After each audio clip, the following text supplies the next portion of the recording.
你知道体制内升迁的真实规则吗？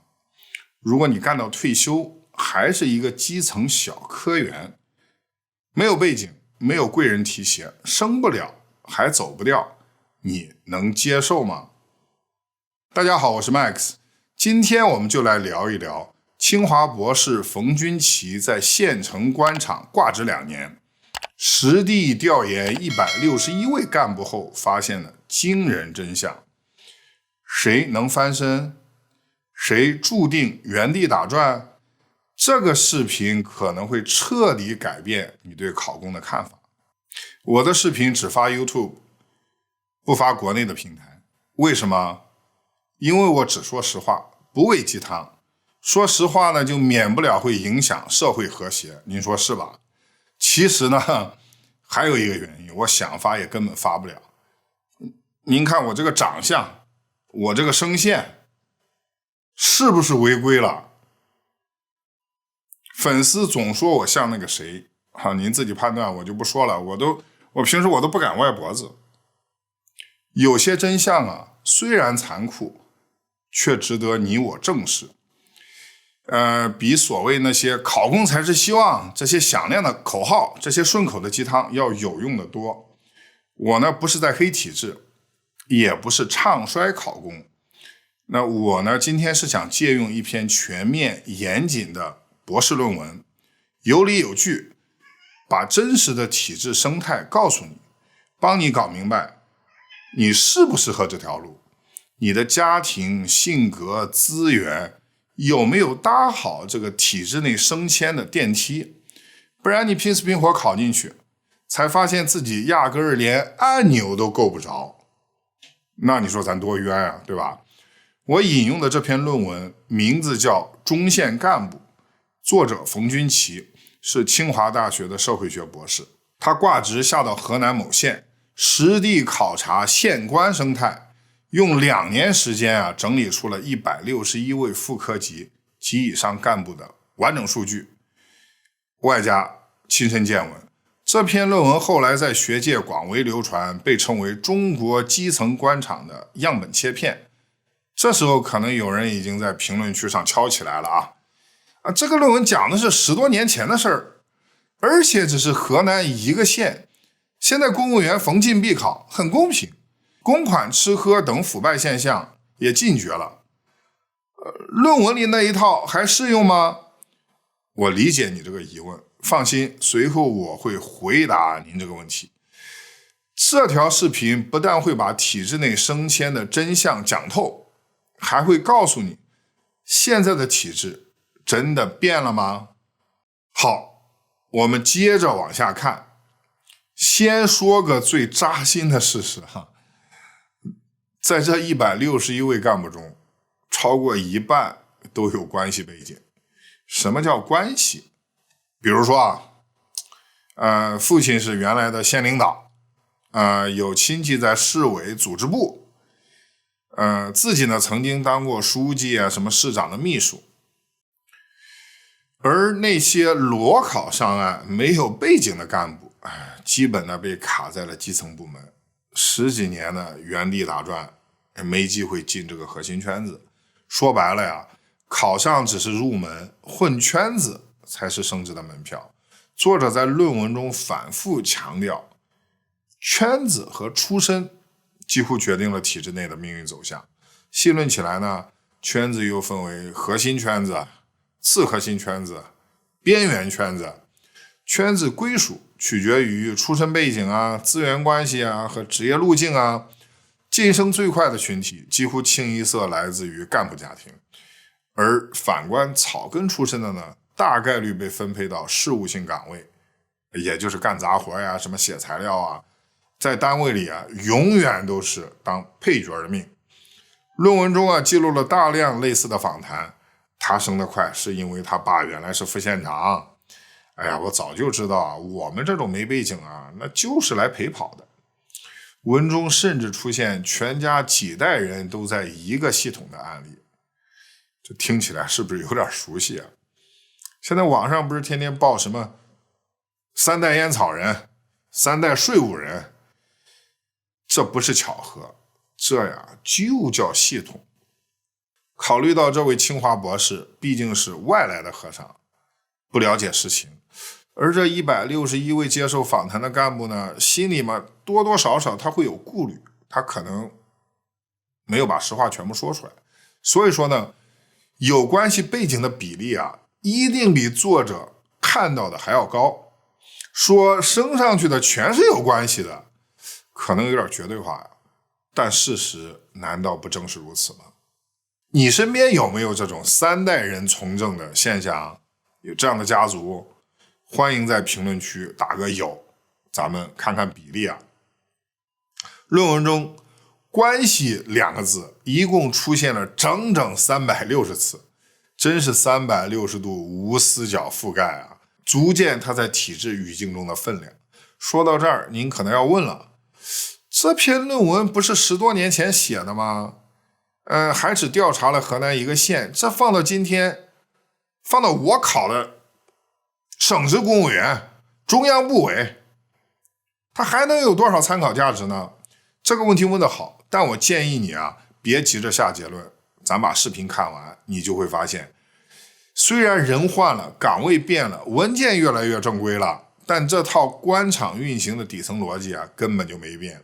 关系、圈子、出身、隐形壁垒，甚至那种你永远都是外人的这个氛围，今天只不过更隐蔽、更高效、更会做表面文章了而已。这篇论文啊，虽然写得早，但它像一张显影剂，揭示了至今还在运转的体制模板。它不仅没有过时，反而更能拨开迷雾，让我们照见现状。说实话呀，我甚至担心到哪天它会被封了，因为呢，这篇论文写的太真实、太直白、太不像现在能公开讨论的内容了。所以说啊，你现在看到这支视频啊，真是算你幸运了，真的。不过你可能又要说了，行，那我虽然没关系，但我凭本事考进去的呀，我凭啥我就翻不了身呢？你不是翻不了身，而是你根本就不在人家的提拔名单上啊。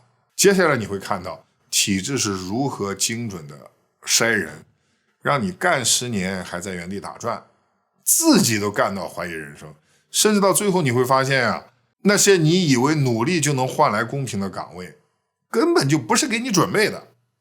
别急，我们继续往下看，体制对外来户是怎么样一步步关上大门的。你可能觉得啊，只要我能考进去，这就证明我的能力了，对不对？哪怕没关系，咱靠自己的实力，咱有一天也能混出来。但现实啊，远比你想象的更复杂。冯军奇博士在论文中指出，干部的圈子归属决定了其发展的轨道和可能性。什么意思呢？就是说呀，你虽然进了这个体制，不等于你就进了圈子，特别是那些靠考试裸考进来的，没有任何地方背景的年轻人，没人带你喝酒，没人给你铺路，没人把你拉进这个关系网里面，你是公开招来的，而不是组织引进的，哪怕干得好，也总像是个临时工一样。在论文里也有不少类似的案例，从这些访谈中啊，我们可以总结出来一类典型遭遇。一位从外地考进来的干部，因为缺乏关系和圈外人的身份啊，5年调了3个单位，不是提拔，就是临时补缺。那每次都是别人调走了，他去兜底，那么然后别人升官了，他还在原地踏步，10年下来仍然是办事员，没有进编制序列。我们试着还原一下这位干部的心声啊，哎呀，不走吧，不甘心；走也不甘心。我知道自己熬不出头，但我就是不服气。论文指出啊，在中线干部系统中，5年内如果没有提拔到副科，10年仍在原地的干部，晋升的概率极低，几乎已经被职业定型。这就意味着呀，35岁还是个办事员这辈子大概都被定型了。这时候啊，可能又有人问了，我不升职也无所谓啊，我又不是非得当领导不可，哪怕咱10年不动，我就想图个稳定，我躺平养老不行吗？您这个说的呢没错，但是要记住啊，体制呢它不是养老院，它是一个政治单位。它体制呢存在的意义不是让你个人舒舒服服的做自己，而是一台高速运转的机器。我们继续往下看，看看这台机器是怎么样对待不求上进的人的。说实话呀，很多人进体制呢就是奔着稳定去的，升职无望没关系，我不争不抢，我低调做人，我混到退休就行了。听上去是不是挺佛系的，还挺美好的，是吧？但你真以为体制内是养老院，进去就能万事大吉？恰恰相反，现实是体制内不是不淘汰，而是静默淘汰。你不追求晋升，但你也得活着吧？你躺平，别人不躺啊，别人会喝会混会陪笑会站队，你呢拒不配合，那么你就成了不合群的人。在体制内啊，不合群这可不是中性词，这是妥妥的负面标签。那么也就意味着人事调整、冷处理、边缘化，这些随后都会到来。冯军奇在论文中写得很清楚，体制内对非主流的应对方式不是开除，因为开除一个公务员不是一件容易的事情，而是我领导不给你资源，不让你露脸，不让你干事儿，那么也绝不给你任何出错的机会。你干啥都没人支持，你不干也没有人提醒你。表面上看年年绩效合格，但永远没有发言和晋升的机会。这就是你所谓的稳定吗？看起来还在棋局里，其实呢早就成了一枚弃子。你身边有没有那种刚进单位还很阳光，几年后呢变得暮气沉沉的人？你评论区告诉我。而且你以为你能一直这么混下去？现在企业税收和土地财政这2大收入来源都不行了，财政吃紧，养不起那么多的公务员了，怎么办？先保领导的子女和关系户吧。裁员不方便操作，但咱可以优化，岗位整合，跨系统调离，压到下级单位，被调研挂职半年，然后呢你就被所有人遗忘了。类似的事情现在越来越多，只是还没轮到你而已。有位老公务员的话呀，特别扎心。年轻人千万别信考上就稳。在体制内真正能躺平的只有一种人，那就是有后台有门路的。那听到这儿呢，你可能又要说了，我能忍呀，真让我陪酒我也能硬上，装孙子咱也行，只要能活下来，能熬出来，真行。那接下来我们就聊聊，你愿意付出多大的代价来活下来？不是加班，也不是收入低，而是人格的代价、尊严的代价，甚至是底线的代价。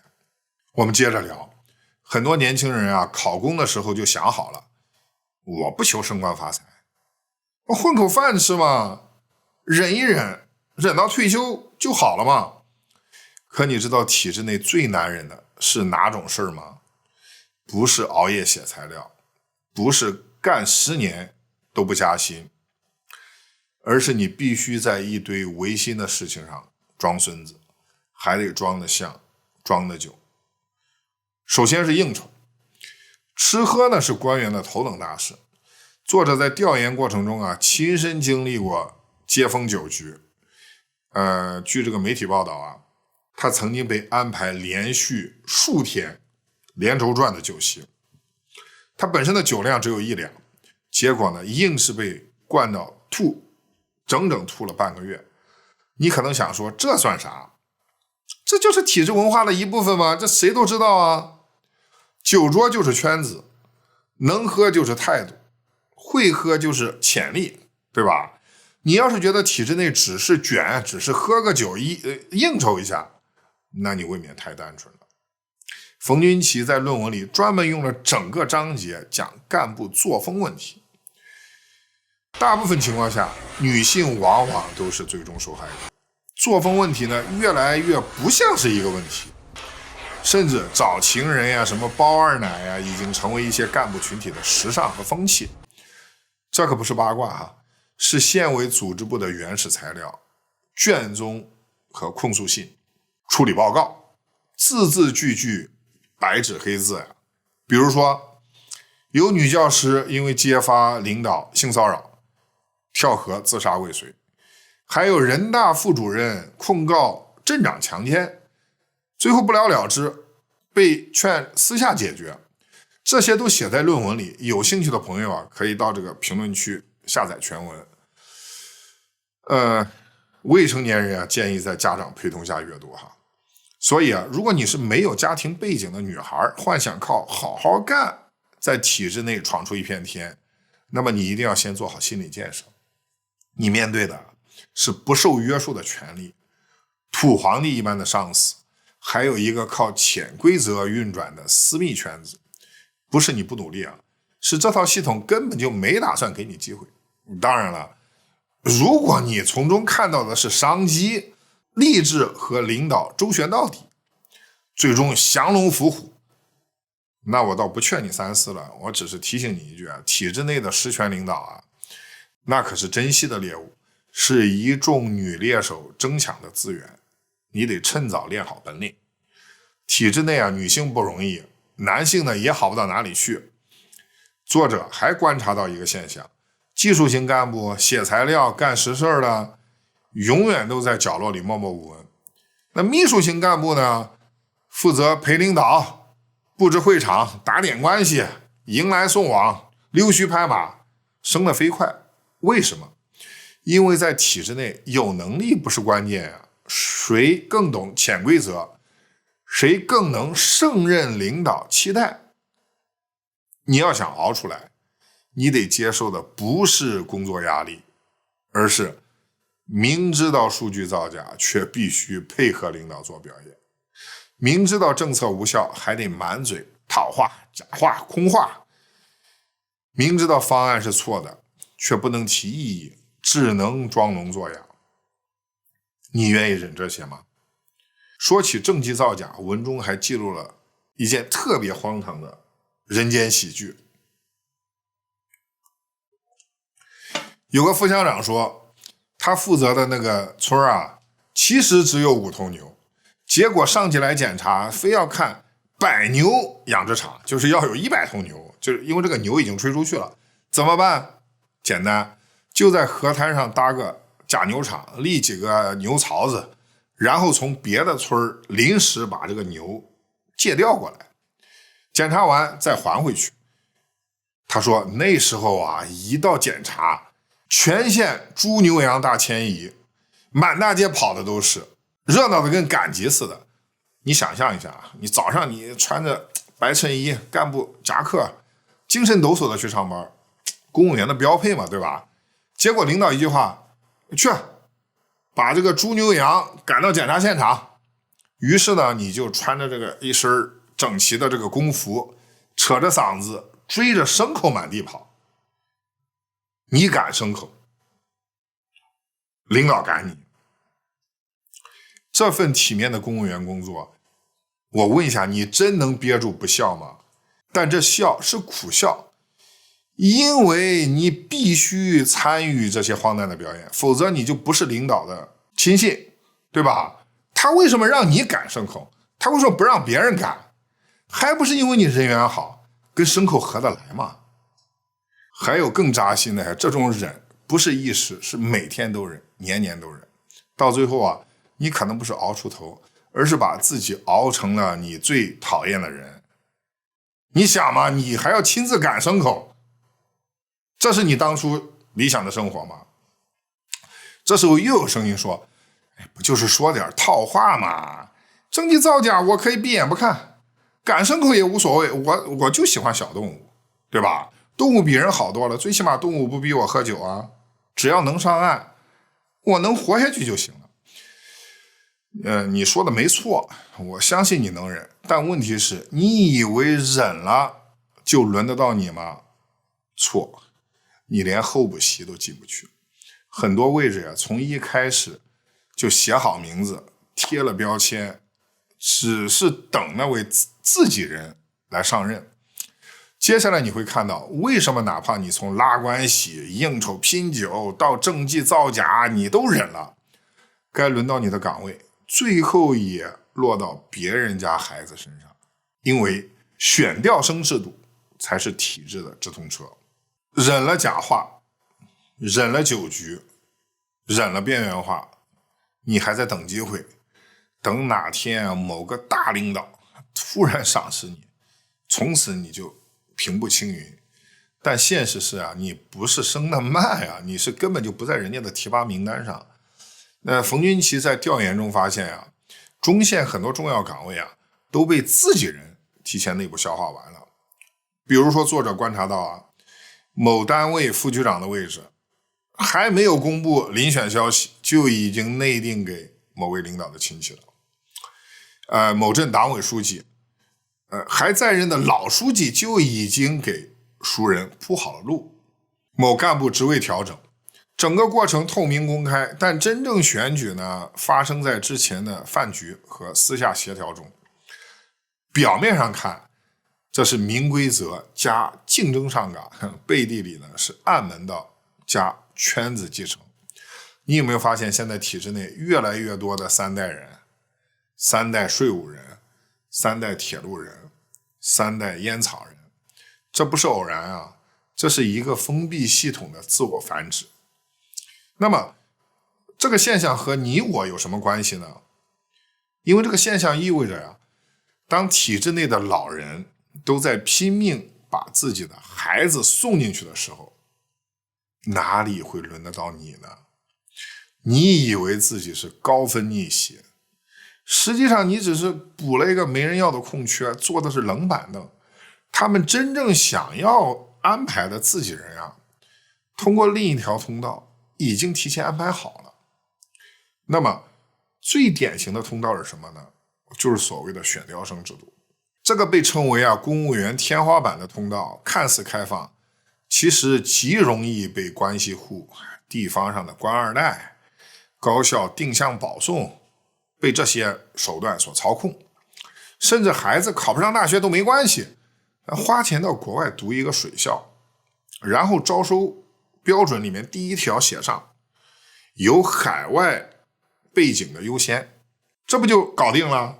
冯军奇在论文中反映了这样一个现象县级组织部在选调生招录中拥有巨大的自由裁量权，而背后的博弈往往超出制度设计的透明边界。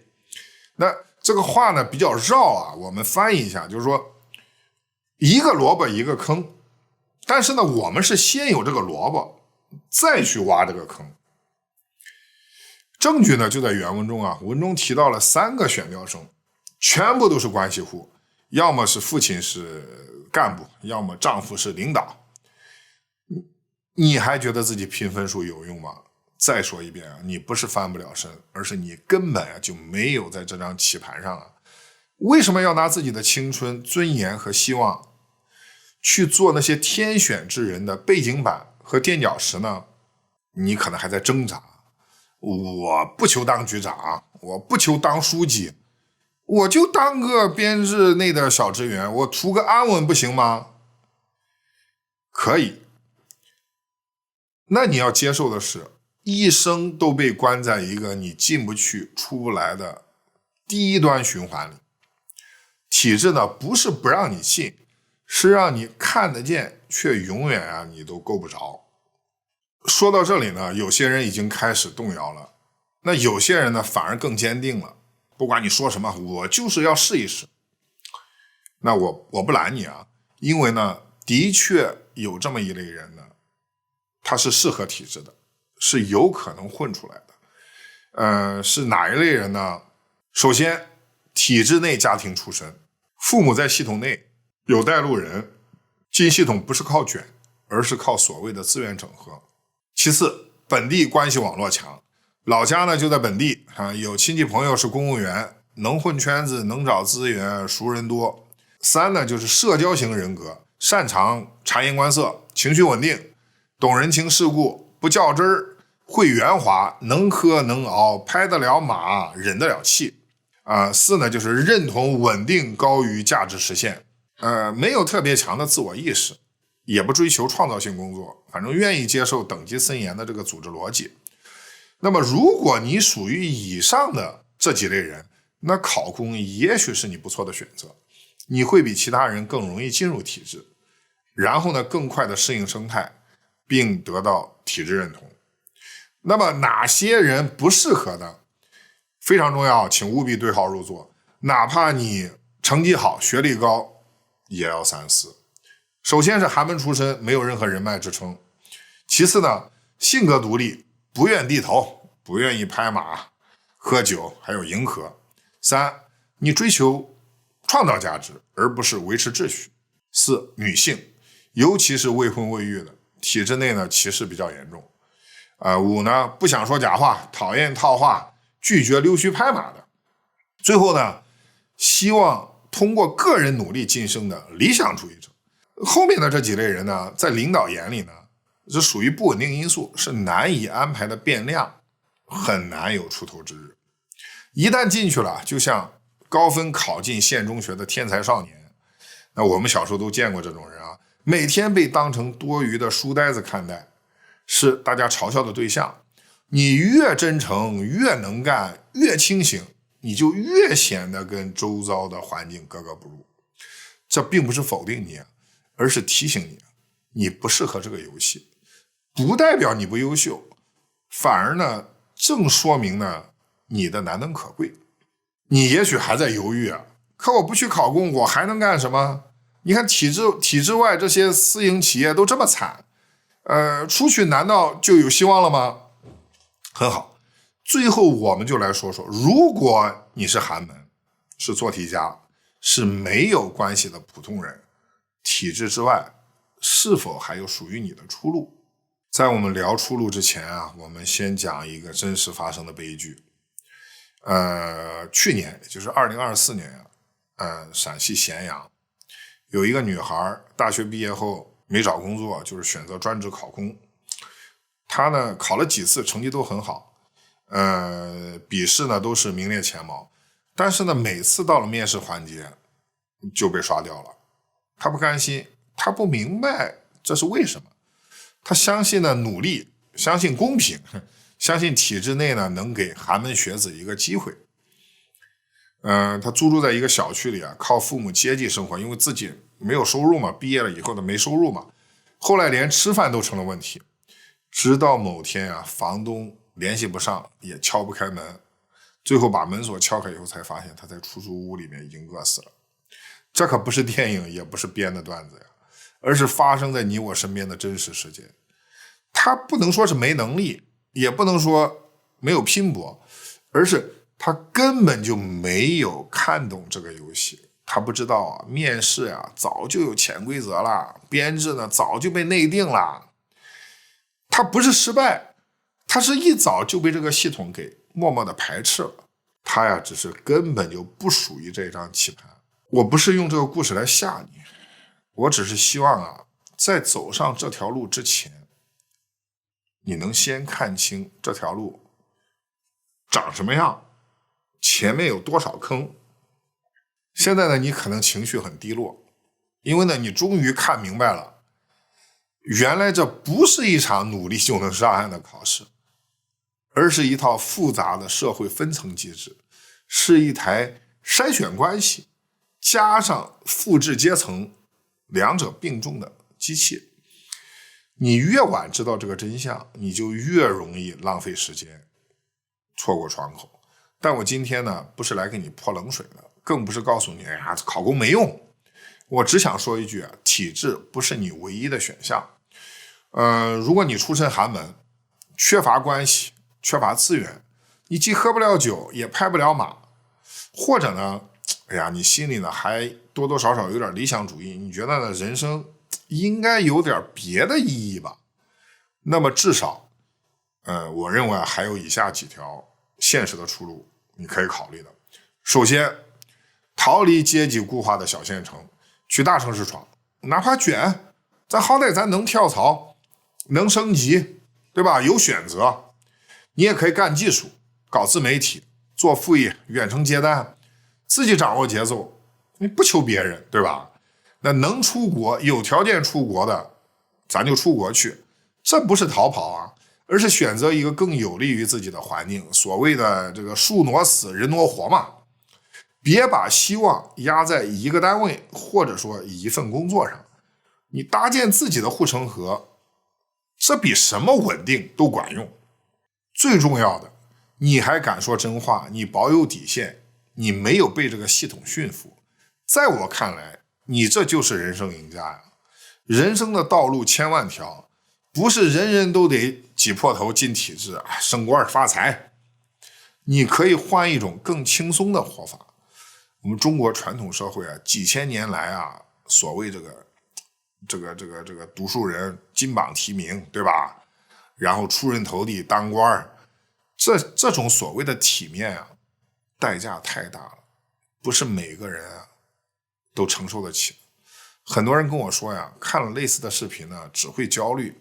我觉得吧，如果你只是干做了焦虑而不行动，那知道了这些真相你也白搭呀。